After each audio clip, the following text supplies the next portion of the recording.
Segue por aqui, estamos recebendo aqui nos estúdios o Dr. Robson Moura, uma satisfação, ele que respondeu por muito tempo, não é, pelo nosso PROCON e já é conhecido do nosso público. Doutor, seja bem-vindo, bom dia. Obrigado, Marlene, Raíssa, pelo convite. É sempre uma satisfação poder estar aqui nos microfones da rádio, compartilhando informação e ajudando a população aí a saber os seus direitos. Perfeito. Hoje, doutor Robson atua junto ao agronegócio em vários pontos aí, né, doutor? E um alerta importante a ser feito tem a ver com a concessão de crédito rural, algumas práticas possivelmente abusivas. O que nós precisamos falar sobre isso para quem está nos ouvindo, doutor? Exatamente, Marlene. Como você bem disse, né, participei muito tempo junto ao PROCON e aí a gente foi aprendendo e vendo as práticas ilegais e abusivas dos bancos contra os consumidores. E isso gerou uma necessidade, um despertar para investigar a fundo nossa região, a região do agronegócio. Né? E nós percebemos que muitas das regras do Código de Defesa do Consumidor não se aplicam à relação rural. Então, nós fomos a fundo, estudamos e verificamos que também existem muitas práticas ilegais e abusivas contra o produtor rural, ali no seu crédito rural, quando ele vai tomar o crédito, o custeio, financiar uma máquina, financiar um secador, um silo, e isso tem gerado repercussões a nível nacional. O senhor disse não se aplicam, mas não no sentido de que a lei não se aplique, sim de que não estão sendo aplicadas, é isso? Exatamente. As leis, elas são feitas para serem aplicadas, porém, como a falta de informação, acaba que as pessoas, o produtor rural, ele sofre na mão daqueles que detêm o conhecimento, a habilidade, e aí são-lhe impostos juros, taxas, vendas casadas, que são ilegais e abusivas. Muito bem. É permitido, não é, então, aos bancos ou cooperativas de crédito que seja fazer esse condicionamento de compra de outros produtos para liberar o crédito rural? Perfeitamente. Não é permitido. É uma prática ilegal, abusiva. Quando o produtor rural vai tomar o crédito junto ao banco ou à cooperativa de crédito, ele vai no intuito de fomentar uma política agrícola que é o cultivo e a manutenção da sua atividade comercial, a sua atividade produtiva, né? E naquele momento ele vai buscar o crédito exatamente aquele valor que ele precisa para dar manutenção à sua atividade. Porém, o banco ou a cooperativa de crédito, para liberar esse valor na sua conta, condiciona, o senhor precisa assinar essa cédula aqui de seguro, o senhor precisa fazer um seguro, o senhor precisa fazer um título de capitalização para poder liberar o crédito. E isso é uma prática ilegal e abusiva que acaba onerando a mais o produtor rural e aí o valor que realmente ele precisa vem menor. Desde sempre é feito isso. Eu cresci na roça, preciso dizer aqui, Robson, e a gente vê, para comprar uma máquina você precisa já comprar o seguro para ela. Exatamente, essa é uma prática ilegal, abusiva, não pode ser exigida do produtor rural qualquer tipo de negócio alheio àquele do financiamento, do empréstimo. Ele vai pagar o juro pelo financiamento, não deveria pagar taxas que venham onerar isso em virtude de um seguro que eles colocam como obrigatório. Isso, e essa é uma prática abusiva inicial, já antes de tomar o crédito. E depois ainda existem outras questões que são levadas a cabo, por exemplo, quando há uma quebra de safra, ou um problema na produtividade, ou um problema na comercialização, a queda da commodity cai muito e ele tem a sua capacidade econômica afetada, inclusive para pagar esse financiamento. Então ele vai até o gerente do banco ou da cooperativa de crédito para renegociar, e aí que está o maior problema que a gente tem verificado, que é na renegociação, que são trocados os juros que são limitados pelo Manual do Crédito Rural, e aí é trocada essa negociação de agro para uma negociação comercial. E os juros podem ir a 20%, até 31%. Nós já vimos casos em que o banco renegociou uma dívida, cobrando do produtor algo muito além do que a lei estabelece como limite. É possível reverter? Como é que faz? Quem está numa situação como essa, identifica ou pensa talvez que tenha passado por isso, deve fazer o quê, doutor? Marlene, eu faço parte da comissão do agronegócio da OAB do Mato Grosso. A gente sempre orienta o produtor rural procurar um advogado especialista em prorrogação e alugamento de dívida rural. Por quê? Para verificar essa viabilidade.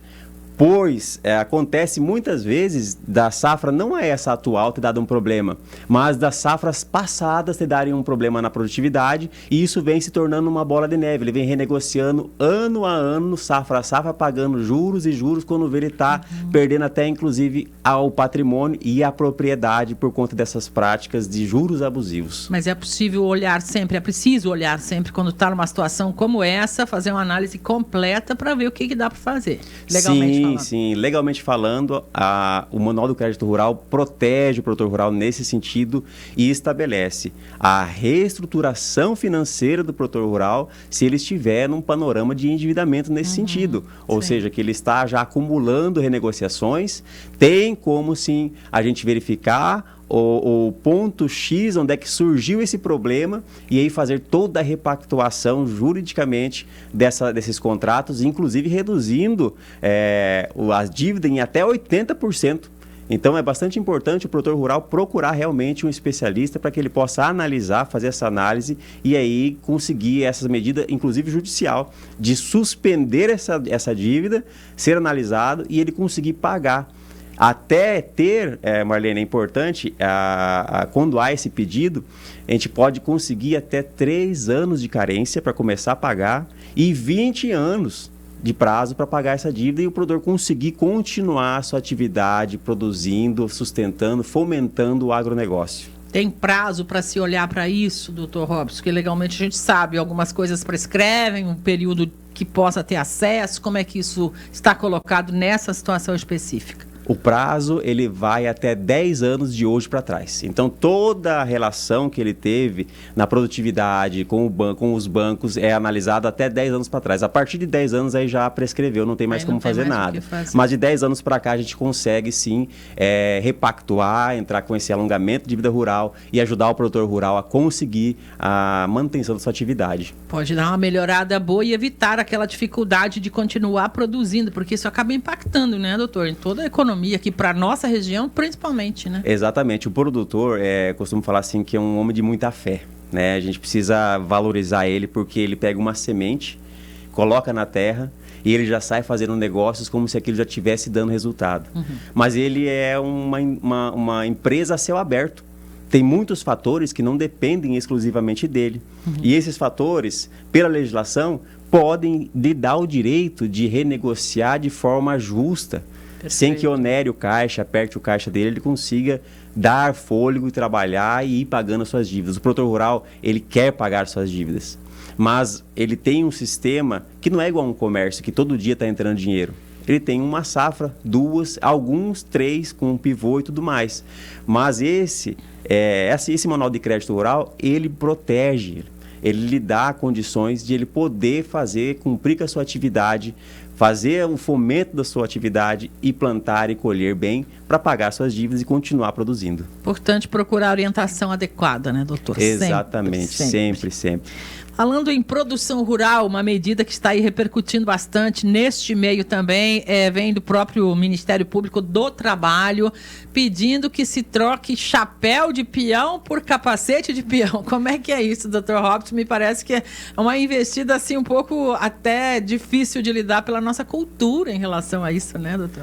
Exatamente, Marlene. Eu sou filho de agricultor, pecuarista, na verdade andei muito tempo em cima de cavalo, né? Já colhi soja com máquina, então assim, nunca ouvi falar em usar capacete, mas agora o Ministério do Trabalho inovou, né, e exigiu. Essa que é a verdadeira expressão. Exigiu, não é mais talvez se quiser, é obrigatório. Então. É obrigatório, então exigiu inclusive que o produtor rural faça cumprir a legislação. Então, não é nem obrigação do funcionário ou do peão, mas o produtor rural que tem a obrigação de fazer com que o seu funcionário, o peão ou o operador de máquina, que use os EPIs. E entre eles está o capacete, né? E, inclusive, ela deixa bem clara essa medida que chapéu não tem segurança nenhuma. Então, ficou bem claro que o chapéu não é EPI e tem que se usar o capacete. É importante, Marlene, que todo produtor rural, pecuarista, agricultor, procure orientação para se adequar, porque o Ministério do Trabalho vai estar fiscalizando e isso pode causar impactos severos, desde multa né, até o impedimento da atividade rural. Já está em vigor essa medida, doutor? Já está em vigor, já está valendo, então é importante correr para se regularizar e não ter problemas ou surpresa de uma fiscalização batendo na sua porteira. Em tese, ela diz que todos que estão hoje sobre o cavalo, por exemplo, dentro da propriedade rural, usem capacete como EPI, é isso? Exatamente. Não falo só sobre o cavalo, né? Se uma máquina ou uma estrutura suspensa, tem que usar EPI, tem que usar os procedimentos. Inclusive, a gente estava estudando até aqueles de manuseio, né, de grãos e sementes, usar luvas, botina, máquinas que produzem ruído acima do normal, tem que usar protetor auricular. Então, a pessoa vai ter que realmente entrar preparada com EPIs para poder trabalhar. Uma norma semelhante ao que a indústria já utiliza há bastante tempo, né, em muitos setores. Exatamente, exatamente. É nesse mesmo sentido que a norma veio.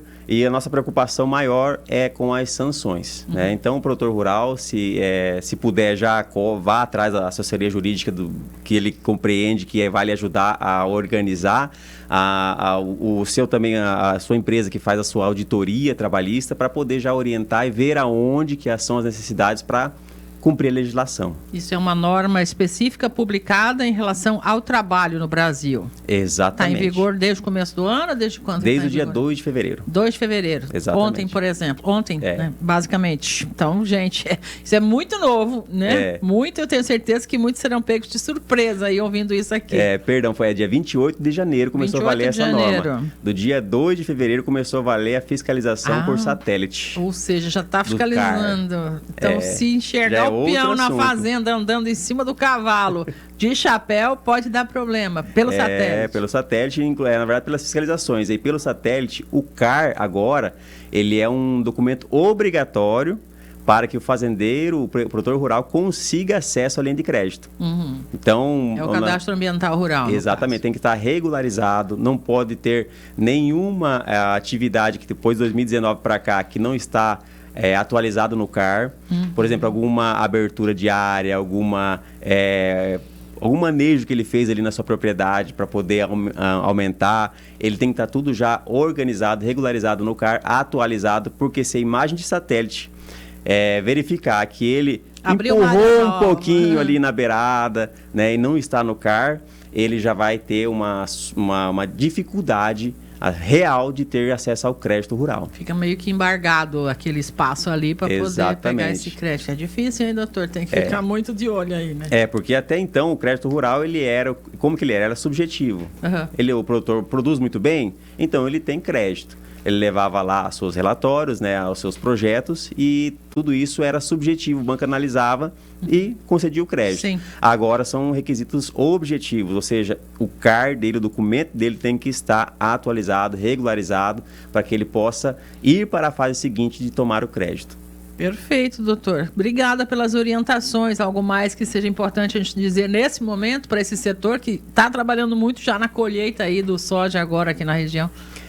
A gente sempre tem que falar que o produtor rural, ele é uma pessoa que tem toda a assessoria jurídica, administrativa, agronômica à disposição. Basta que ele busque informação para que ele não seja pego de surpresa, ele consiga continuar trabalhando, gerando emprego, gerando fomento e fazendo a sua atividade cada vez mais prosperar.